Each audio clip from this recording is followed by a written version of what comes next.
2 مہینے میں آپ کی شوگر ریورس ہو سکتی ہے۔ ویڈیو کو غور سے دیکھیے گا اور سمجھنے کی کوشش کریں کہ وہ کون سا آرگن ہے ہمارے جسم کا جو سب سے زیادہ ہمارا ساتھ دیتا ہے، سب سے زیادہ بیچارہ وہ سفر کرتا ہے۔ دل کا کام تو ہے خون کو پمپ کرنا، آپ کے تمام جسم میں خون کو پہنچانا، اور دل کے علاوہ ایک آرگن ہے کہ جو آپ کے پیدا ہونے کے بعد سے لے کر جو کچھ آپ کھاتے ہیں، دوائیں، کھانا، اس کو توڑ پھوڑ کر شوگر میں کنورٹ کر دیا، پھر جناب اس کو دواؤں کا جتنا بھی میٹابولزم ہوتا ہے، توڑ پھوڑ ہوتی ہے، وہ تمام وہ ہے جگر۔ آپ کے غم، غصہ، پریشانیاں، ٹینشن، انزائٹی، ڈپریشن، سب کچھ جگر سفر کرتا ہے۔ اچھا، اب جگر کو ہم اگنور کر رہے ہیں۔ شوگر کے مریضوں کی جتنی ہسٹری میرے پاس آتی ہے، جب ہم ان کی کیس ٹیکنگ کرتے ہیں، تو سب سے زیادہ جو پرابلم آ رہی ہے، زیادہ تر لوگ فیٹی لیور کا شکار ہیں۔ دوسری بڑی وجہ جو ہے جگر کے علاوہ جو وجہ ہے وہ ہے کولیسٹرول اور ٹرائیگلیسرائڈ بڑھے ہوئے ہیں سب کے۔ ٹرائیگلیسرائڈ، کولیسٹرول پیچھے بڑھے ہوئے ہونے شروع ہو جاتے ہیں۔ بدقسمتی سے ہم لوگوں کے ملک میں جو 3rd گریڈ بلکہ 10th گریڈ قسم کا کوکنگ آئل، چکنائیاں استعمال ہوتی ہیں، بچپن سے آج تک ہم عادی ہیں۔ جب میں اپنے پیشنٹ سے کبھی پوچھوں کہ آپ اپنی ڈائٹ کو کنٹرول کریں، چکنائی مت ایسی لیں کیونکہ آپ کا ٹرائیگلیسرائڈ ہائی ہیں، آپ کے کولیسٹرول ہائی ہیں، تو وہ کہتے ہیں کہ جی ہم کیا کریں، ہم تو گھر سے باہر ہیں، ہم تو جاب پر ہوتے ہیں، ہم کھانا بھی باہر کا کھاتے ہیں۔ یہ سب سے بڑی وجہ ہے۔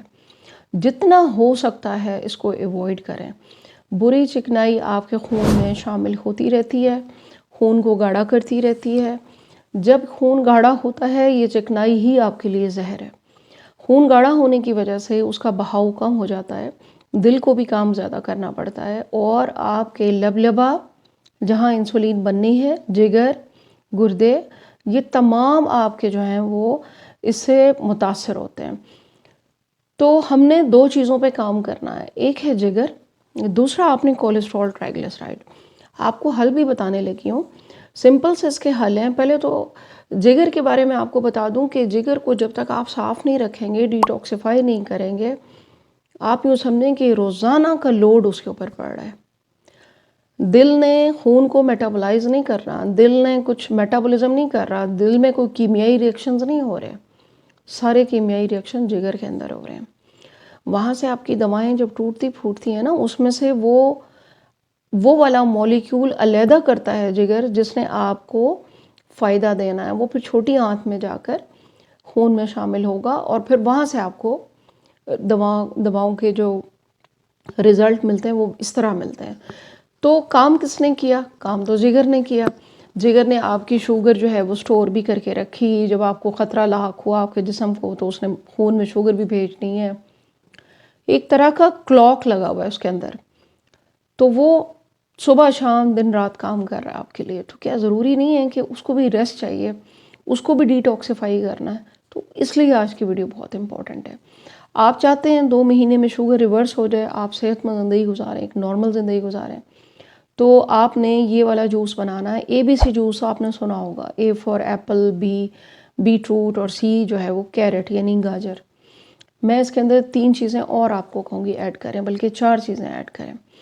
آپ نے کرنا یہ ہے کہ ایک بڑے سائز کا سیب لے لیں، ایک نارمل بڑے سائز کا چقندر لے لیں، 2-3 گاجریں لے لیں، یلو والی لے لیں یا سرخ والی آج کل آئی وہ لے لیں۔ اس کے اندر آپ اتنا بڑا پیس ادرک کا ڈالیں، 2-3 جوے لہسن کے ڈالیں، بہترین اینٹی انفلیمیٹری۔ یہ تمام چیزیں اینٹی انفلیمیٹری ہیں۔ آپ کے جسم میں جو انفلیمیشن بن چکی ہے اس چکنائی کی وجہ سے، اس انسولین کی وجہ سے، وہ ختم ہوگی۔ اور آپ 2 انچ کا پیس ہلدی کا لے لیں، اس کے اندر پورا ایک سنگترا یا 2-3 لیموں کے جوس ڈال لیں۔ اس کے اندر آپ بلو بیریز ڈال سکتے ہیں، ایک بڑا کپ، ریس بیریز ڈال سکتے ہیں، کرین بیریز ڈال سکتے ہیں، تمام اینٹی انفلیمیٹری ہیں۔ اینتھوسائننز موجود ہیں، یہ وہ والے کمپاؤنڈ ہیں جو آپ کے جسم میں جو توڑ پھوڑ ہو رہی ہے اس سے آپ کو بچائیں گے۔ ڈیلی اتنی چیزیں اویلیبل نہیں ہوتی، جوس بنانا بہت مشکل ہوتا ہے۔